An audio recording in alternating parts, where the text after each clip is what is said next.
The other part of the heart and soul company is sitting across from him. This young man is Jeff Sayre. You want to wave your hand, Jeff? Jeff is the president and general manager of Worldwide Recycling Equipment. Nico is an international person. His bio says that he studied at the University of Pretoria in South Africa.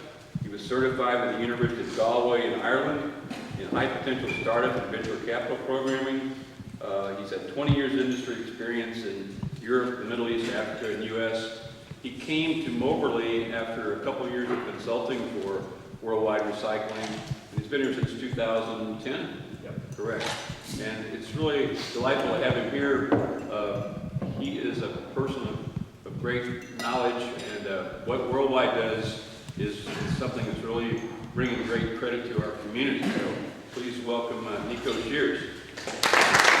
They got me to speak because I need to test people on their linguistic skills, understanding me, but can everybody hear me okay? Can everybody understand me okay?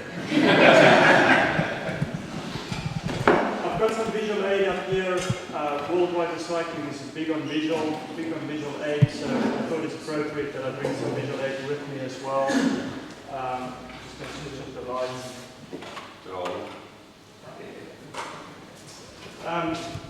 As Sam said, I think Worldwide Recycling is known by a lot of you as Freud's company, or the recycling company. Where is it? Back there somewhere. And that is so. That is what it is. For those that haven't been to our facilities lately, this is what it looks like right in front now. And I think over the last 4 years, for those of you that have been looking at it, I've seen some big stuff move in and out all the time. And it's getting bigger and bigger and bigger all the time. Jeff can give you some more information on the exact weights and sizes of stuff. But effectively, it was found in November 2004, and it's all up here. It was found as an internet-based equipment sales company. So when I read through all of that, I also read something about faxes. There was faxes in it. I'm a little bit on the young side to remember all of the fax machines, but I'm sure all of you remember the faxes and those kind of stuff going out. Over the last 10 years, it's gone from 5 employees, which it effectively started off, and I think Jeff was right about there at the beginning, to 75, and we're adding another 25. So by the end of the year, we'll be about 100 employees working at the facility there. We're expanding the facility all the time. We've got some architects here that knows all about that. We started at about 100,000 emails and faxes and things that were sent out periodically to, at this stage, we're just over 2 million emails 3 times a day being sent worldwide to various destinations, and we'll talk about that a little bit more.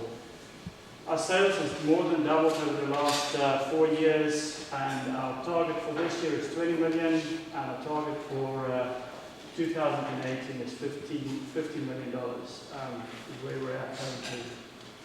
Company structure, we just briefly touched on that. Jeff is the president and operations manager of Worldwide Recycling, and I've been that since when, Jeff? 2008. I'm the executive vice president, and then we have a president of marketing and IT. For those of you that haven't met Brandon, energetic young man that knows a lot about how to get the stuff out there, how to be seen in the world, and how to make ourselves visible here from Moberly, Missouri. So, seeing that we're an internet-based company, I thought, how can I explain the company to you? And what better use of it than to use our domain? Because that is what we're all about. We are www.equip.com. That is the essence of the company. So, what does it all stand for? W is worldwide, one word, not 2 words. That explains our presence in the world. We are truly worldwide, and I'll talk about that a little bit. Our web presence, that is the core of what we do. That is how we've been seen by everybody. I mean, we're based in Moberly, but we get out to 188 countries a day. We get seen by 200,000 people a day from here. So that is really the core of what we do in many ways. Recycling is the industry that we're in. and we're going to talk a little bit about what recycling is and what it means. Equipment is what we manufacture, so that is what we bring to the market, that's our product. Quality is what we strive towards, that is what we want to deliver into the marketplace, and we'll show a little bit of what we do on that. We are unique. I'll show you some firsts that we've done, I'll show you some biggest that we've done, actually all right here from this location here. We're working on innovation, new technologies, new markets, and then we also participate. I think participation for us is about the community, about what we get from outside the community, what we get from outside the community, and bringing it into the community and sharing it with the community again. So let's just start. Sam said to me when we sat down, he said, you know, I was at your offices the other day, and if you can get that little map here that shows the flags of where you all have done business, that would be great. And I said, Sam, I've just got the thing for you. So this is a map that's on the wall. If you walk into our offices, into the one boardroom, that's physically what's on the wall. All of these little flags, and you can't really see these little white dots there, over here, over there, South America. The only place that we don't have flags in is China and Russia. I don't know why that is. I think it's something with copyrights and Putin or something like that. But other than that, we've got flags in every country in the world. And those are all physical clients, places where we have sold to, where we've delivered equipment, we shipped it from here, we delivered the equipment, and have communications with those clients in some way of support afterwards. We bring on average, so this month we had people from Argentina here, we had people from the UK here. On average, there's about 15 visitors to Moberly from foreign countries, speaking a different language. Even though English is the same language, a lot of people think it is a different language. That is just the exposure that we get, and that is all through our web presence. So if we talk about web presence, how do we get it out there? Our first objective is to get an e-blast out. So e-blast, I think, replaced what is called the bats.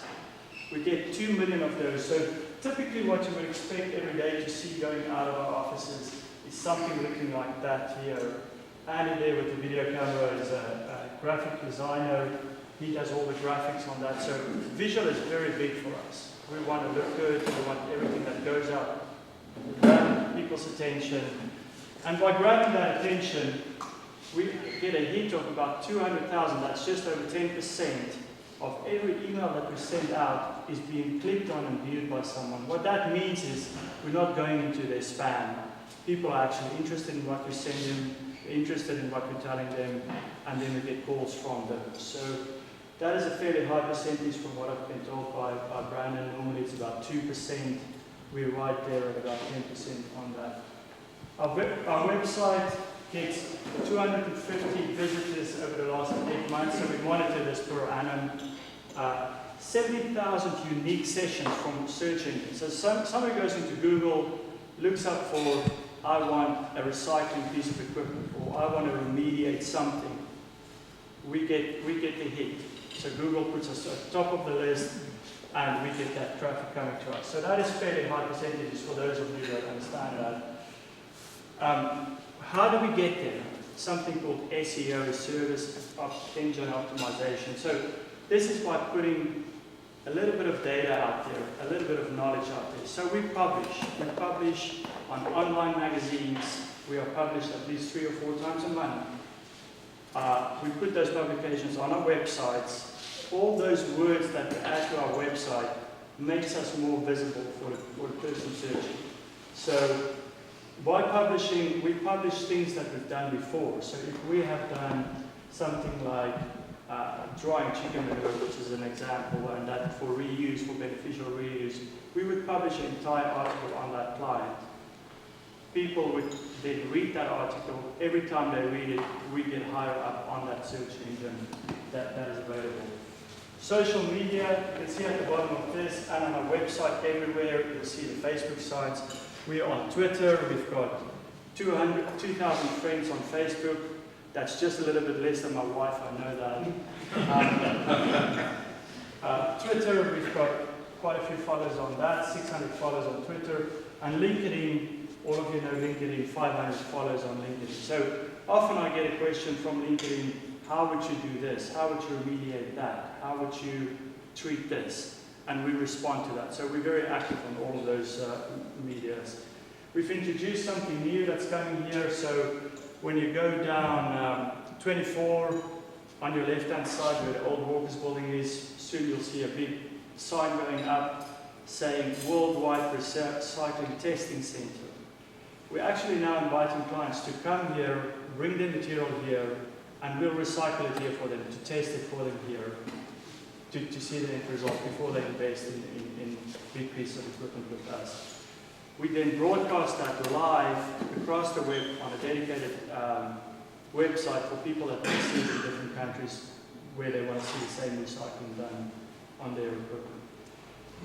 This map just gives you an idea, and there's some stuff here in the background, and I don't want to go into it, but this gives you an idea of daily, the lighter blue, the darker blue we get, the more there's traffic on it, but that's our daily traffic on our website. So that is the people that's opening our website. Everywhere there's blue, so you can kind of see, we get people from Russia looking at it, we just haven't sold to them yet. So let's get into recycling. That is the R. What does it mean? And there's a definition. I got it from dictionary.com, but I like this one. The government's recycled some speeches from its earlier days. I promise you the speech has not been recycled, okay? But you can recycle anything. Everything that you can reuse. When we talk about our equipment, our usable equipment, that's recycling. But people recycle in every single industry. We've had chicken manure recycling, we've had people from the sand industry, from the cement industry, from the oil and gas industry.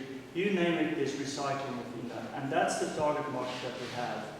We want to provide people with ways to reuse or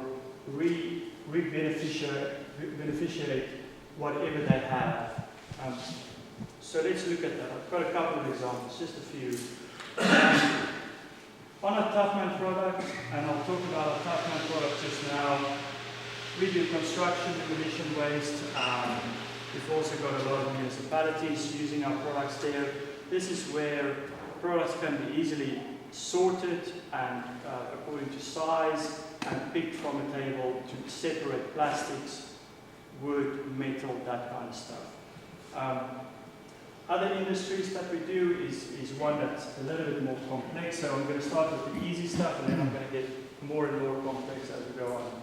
Something called automobile shredded residue. So if you want to see an example of where we've done this, is go to St. Louis, go past the airport, about 5-6 miles on, look to the right and you'll see a big machine that looks more or less like that. That's Worldwide Recycling Machine. That's our machine.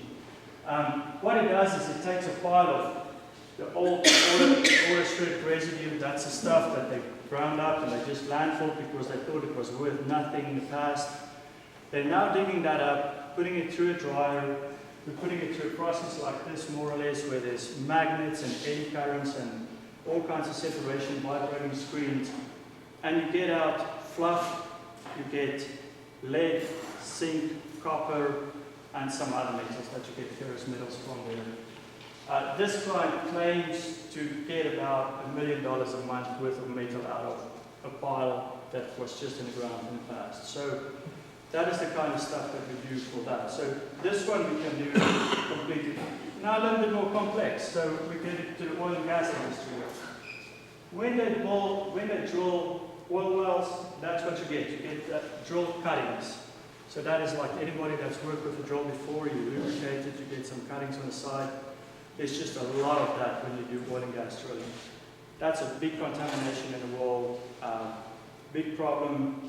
As the US is growing in the oil industry, that is becoming even more and more of a problem in the industry. We've got a machine that we've developed here, and we've done a bunch of used ones. We've sold about 7 or 8 of those overseas. We're currently building a new one that we've developed ourselves with some unique technologies that's going up at our site here. What you get out is clean soil and oil. So we capture the oil. The oil is being used again to fuel this, so that's recycling, but the oil can also then be used as a low grade or blended to become a higher grade drilling mud, what we call drilling mud. So that's the kind of recycling machines that we build now as well. To get a bit more complex than that, and I know we've got some chemists here, so I'm going to test the skill level here. That is something called cement kiln dust. Now, in the cement kiln dust, there's a little thing at the very end they called HG. In 2015, there's an international embargo on mercury transportation. Mercury is not allowed to leave the shore of any country. So what we've done before is we shipped it off to China, and whatever happened with it here happened. But now people are sitting with a little bit of a problem. So we've developed for a client a machine. This is the physical machine. It's still at our site here. They're bringing their clients to us to test their equipment. We're getting one from Sweden next month, October 13th, to come and look at this. What we do is we get out there, again, cement kiln dust, but with 0.08 parts per million of mercury, so non-detect. Really nothing left in it. And on the other side, currently elemental mercury that we get from this. So that is very complex recycling, and we've built that machine right here in Moberly. It's the first of its kind, and we'll talk about that later. So when we talk about our equipment, yes, it is the company that sells the recycling equipment down the road here. It is Fort Riley's company. We do sell this stuff. And it's a good business. We'll talk about that. You have to eat while you dream. So that is a good turnover. We make good money with this, and there's a big market for this kind of stuff. So we buy used equipment, we refurbish it, completely work electricals and hydraulics and everything that goes with this, give it a good paint, put it on the internet and sell it. While we were doing this, we had a lot of material handling equipment that we were selling. Stuff like conveyors and stuff like trauma screens. I think Jeff at that stage realized, I can build this stuff cheaper than it would cost me to actually fix up this stuff. So he started a line called the Toughman line, and this is like the Toyota of recycling equipment. It's reliable, it's cost effective, and it works. It's not the greatest, it's not the smartest, it's not the most fancy equipment that's out there, it's not the Cadillac. Something that works, something that people want to buy. So we sold a lot of this stuff out there to do recycling equipment. And this particular branch is growing more and more. We started a deal with a company called Scheeres. We're going to add some more to our line over there, and always growing. So while we were doing all of that, we realized something. We realized that we have to use the equipment out there sitting in our yard. But if I take that used equipment and I take this one and that one and that one, I add a bit of engineering there, that's what that's supposed to say, you can actually build a system that looks like this. So where I could sell this for $10, another $10, and another $10, I can sell this for $100. Because people get a solution. They get a solution that might cost them 3 or 4 times the price if they buy it new. But because we're using used metal, we're recycling everything, rebuilding the electrical, putting a lot of controls in it, PLC controls, we can actually sell a value-add system to the market. I think once we realized this, we started building these. And that has just gone from, that has doubled our turnover over the last 4 years. That's literally gone from 0 to 100 we just cannot keep up at this point in time. So that has now come out as the Vulcan range. We're doing the same kind of stuff now with the Toughman range. But we built thermal dryers, everything to do with thermal. So big industrial dryers, things that you want to not transport water. If you don't want to waste by transporting water, it's expensive. If you want to bring it, we've had at a company called Mississippi Lime, I think the 3rd largest lime producer in the world, came to us. They wanted a solution for their for their dust, because their dust has got a lot of water in it. They can't sell it to the farmers as a byproduct. Brought it to us, we built them a dryer. Now they can sell that product as is to the farmers. Again, a beneficial reuse of their product, which was just a waste stream before. We've built stuff like thermal desorption systems. This is where we remove contaminants out of the substrate, so out of the soil. You use oxygen deficient atmosphere and high temperatures to actually suck or boil out an oil or a mercury or something out of the substrate, and then you can recapture that afterwards because there's no oxidation and all of that. And then calciners, that is where we have chemical processing happening at very, very high temperatures. So we're talking 200 degrees Fahrenheit, 750 degrees Fahrenheit, 2000 degrees Fahrenheit. That's just the kind of stuff that we do over here. So I think the next thing is quality. So how do you incorporate quality into a used product equipment? That it kind of is, you get the junk dealers and they do junk dealers, and that's what we want to get away from. So we want people to come to us and say, I want to buy from you again. You gave me such a good project. I want to buy from you again. And that is something Jeff and I have had many, many conversations about. How do we get to that point? And however that conversation happened and whatever we implemented, we started with engineering. We hired a lot of good craftsmen. I think the people that knew our shop 7 years ago or 5 years ago and know our shop now, it's a complete different place. The craftsmen, the people that we've employed is completely different. It's a much higher level. They're proud of their work. They always take pride in what they do. And the guys always have an exciting environment to work in. We've got a stringent quality control program. We do not let anything leave here without it being tested. It gets tested by item, by product flow, by everything that goes into it. So we've got one of the biggest testing sites here that I know of people in our industry. I don't know of anybody else that has got such a big testing site available to people. And then after-sales service, something that I think we're the first people in the used market equipment that actually physically pride themselves in getting after-sales service out there. It's not buy as is, it's buy with the warranty, even though it's used. It's something that we do. That's helped us to have repeat customers of about 30%. All of those are big buys, big purchases, big income. Talking about unique, so as far as things that's been invented here, things that we've made a first of, we were the first people to make a dryer for ASR. That is without burning the fluff, getting it dry so that it can be sorted afterwards without oxidizing the metal. We're the first people manufactured an incinerator bottom ash dryer. That's one that's going to the UK. That's the first plant of its type. That's all being done here, designed here, and built here. Mertec, that's the mercury plant there. It's the first of its kind, which is a continuous flow mercury desorption unit that can do 5 tons an hour of material. There's no such thing. It doesn't exist. We're the first people to build that. We're the largest seller of thermal desorption units in the world. We've sold the most units over the last 3 years. We know that as far as statistics go. And we're the only company of its kind that I know that integrates both new and used and a combination of new and used systems. So that makes us pretty unique. Innovation, I've taken a little bit of Jack Welch. Everybody knows Jack Welch.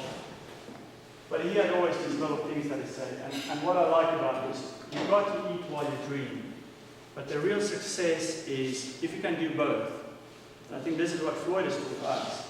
So you can do both, but you have to eat. You have to keep on eating. So we keep on selling used equipment. We keep on building our Toughman line. We keep on growing in our Vulcan line.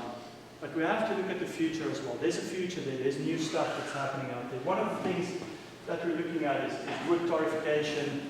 I'm very excited about this. I've made contact and working with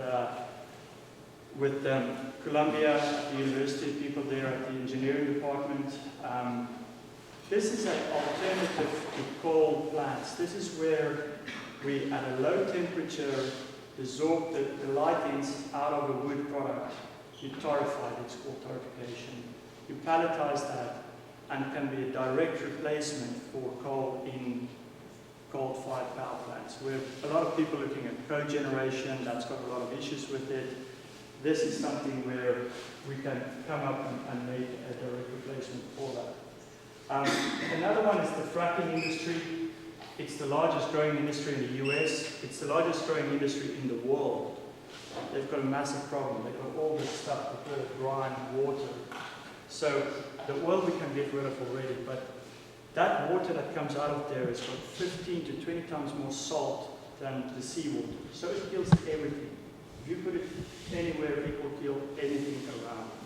So what we are working on with various companies is a technology to actually clean that water of the salt, of the minerals that's in there that is so dangerous to the environment, and come up with something to remediate that. So that is an exciting project that we're working on as well. Last bit, and I'm going to finish now, I know it's been long, participation. I think participation is important for us. We are here in this community. We sell our things outside of the community, so we feel we bring a lot of money into the community, but we also want to participate and share that with this community.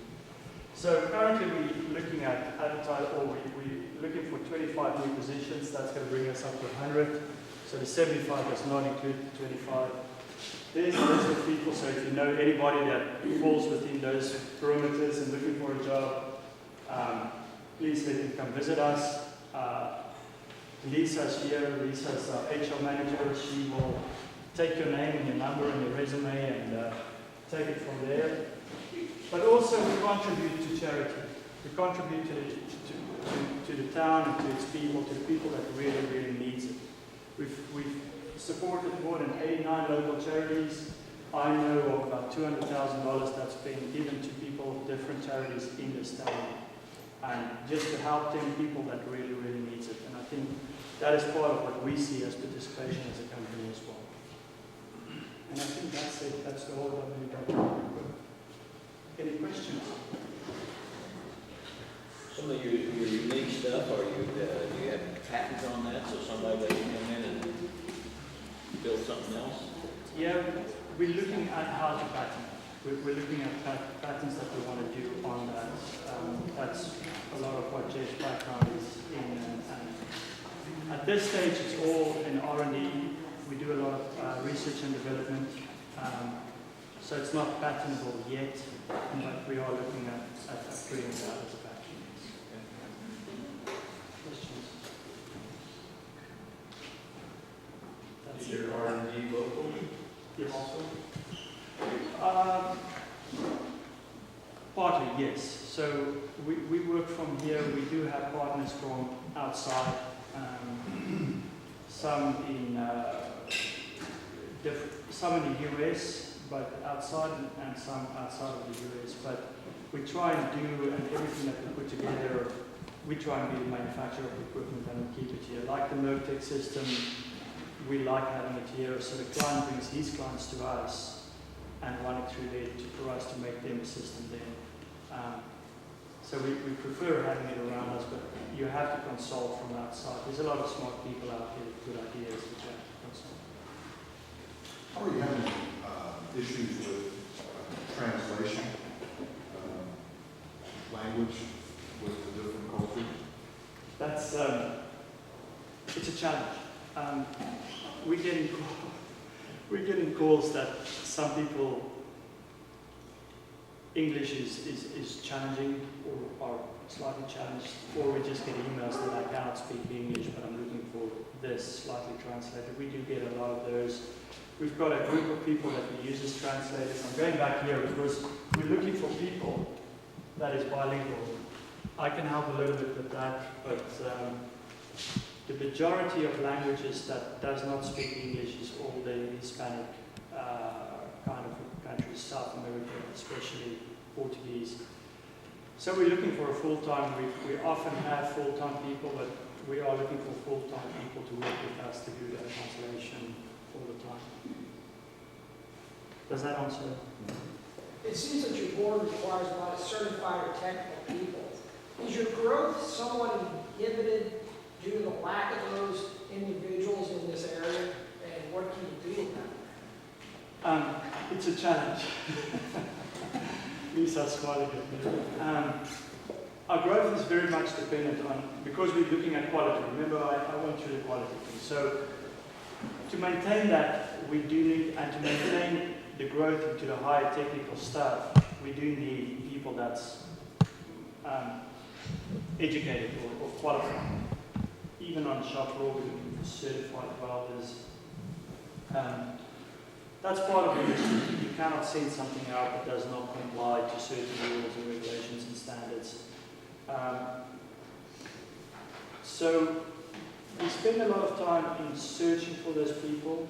We spend a lot of time in trying to find them. We always want to get local people to come and apply, but there is a little bit of a gap there. So whenever we do have to bring somebody in, I'm a prime example. If we have to bring somebody in, we support them in coming here, and we want them to come set up here in the local environment. So to bring the people to the community. My wife's sitting here, my kids being in the school here. So for certain certified people, certain engineers, we will put it out there, we'll give them incentives to actually move to Moberly if we cannot find them locally. But it has been a challenge, and it will continue to stay a challenge. We'd love to work with the local community college. I know there's a lot of people coming out there, and two of my CADS people comes from there. I know some of my people do come from there. I think there's still a lot of work to be done on that side of it, but I think the more companies like us grow in this town and in this environment, the more this town will attract people that would be qualified in a similar way. I think that's more or less how we see that. Jeff, do you want to add something to that? Sometimes we bend over backwards to get somebody to move them over because we're out in the middle of nowhere, and it's really hard to get somebody to move here from Pittsburgh or St. Louis or Chicago. So I've gone as far as making personal loans to people, paying extraordinary expenses to get them here, and promising the moon sometimes. But the growth patterns that we've had in this business are almost always directly correlated to hiring the right technical people, and knowing that, to me, it's worth spending a little extra, paying a premium for the right person. Just check, you never promised me anything. Okay. Master. Thank you very much.